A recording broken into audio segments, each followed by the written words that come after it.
મહોત્સવ યોજાયો, જેમાં ભારતમાં આ ચોથું મંદિર બન્યું છે જ્યાં હનુમાનજી મહારાજની વિશ્રામ કરતી 6 ફૂટની પ્રતિમાની સ્થાપના કરાઈ છે। આ પ્રાણ પ્રતિષ્ઠા મહોત્સવમાં અમદાવાદ સહિત અન્ય રાજ્યના સાધુ સંતો પણ ઉપસ્થિત રહ્યા હતા, જેમના માટે ભંડારાનું પણ આયોજન કરવામાં આવ્યું હતું। પ્રાણ પ્રતિષ્ઠા મહોત્સવમાં ગુજરાત ફર્સ્ટના ચેનલ હેડ ડોક્ટર વિવેક કુમાર ભટ્ટ, ગુજરાતી ફિલ્મના નામાંકિત કલાકાર મનોજ જોશી સહિતના અગ્રણીઓ હાજર રહ્યા હતા અને સંતોના આશીર્વાદ પ્રાપ્ત કર્યા હતા। પવિત્ર એવા શ્રાવણ માસમાં રાચેડાની આ પાવન ભૂમિ પર ડૉક્ટર પ્રવીણભાઈ દ્વારા જ્યારે હનુમાનજી મહારાજજીની પ્રાણ પ્રતિષ્ઠા મહોત્સવ થઈ રહ્યો છે, ત્યારે આટલા બધા સંતો મહંતોની વચ્ચે દિવ્ય અને ભવ્ય પ્રતિષ્ઠા મહોત્સવ ઉજવાઈ રહ્યો છે અને ખૂબ સુંદર દિવ્ય એવી પ્રતિમા જ્યારે હનુમાનજીની સર્વજન સુખાય સર્વજન હિતાય ના લાભાર્થે જે ડૉક્ટર સાહેબે કામ કર્યું છે એના બદલ ખૂબ ખૂબ અભિનંદન, ખૂબ ખૂબ આશીર્વાદ। વાસ્તવમાં જોવા જઈએ તો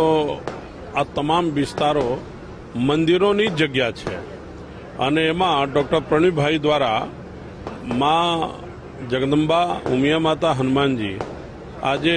સુતેલા હનુમાનજીની પ્રાણ પ્રતિષ્ઠા કરીને અદ્ભુત કામ કર્યા છે। એક સંત જે બહુ નિર્મલ અને સિદ્ધ સંત હતા, કરોલીવાલા મહારાજશ્રી, એમના આદેશાનુસાર આ થયું છે। મને લાગે છે આ મંદિર થવાથી ગામ,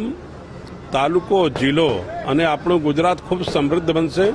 અને તમામ લોકો ઉપર એમનું આશીર્વાદ નિરંતર બરસશે। કરોલી બાબાના આશીર્વાદથી આજે ભવ્ય હનુમાનજીની મૂર્તિની પ્રાણ પ્રતિષ્ઠા થઈ છે।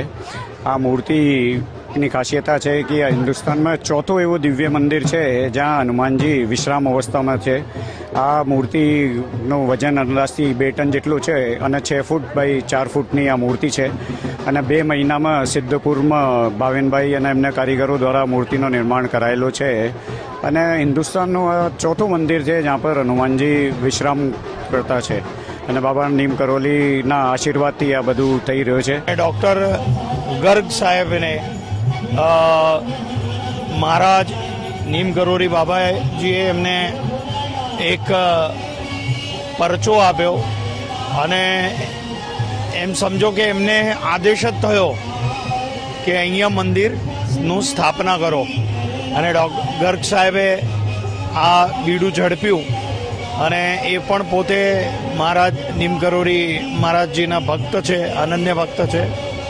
અને સંકટમોચન હનુમાનજીની બહુ ભવ્ય, દિવ્ય અને અદ્ભુત રીતે અહીંયા સ્થાપના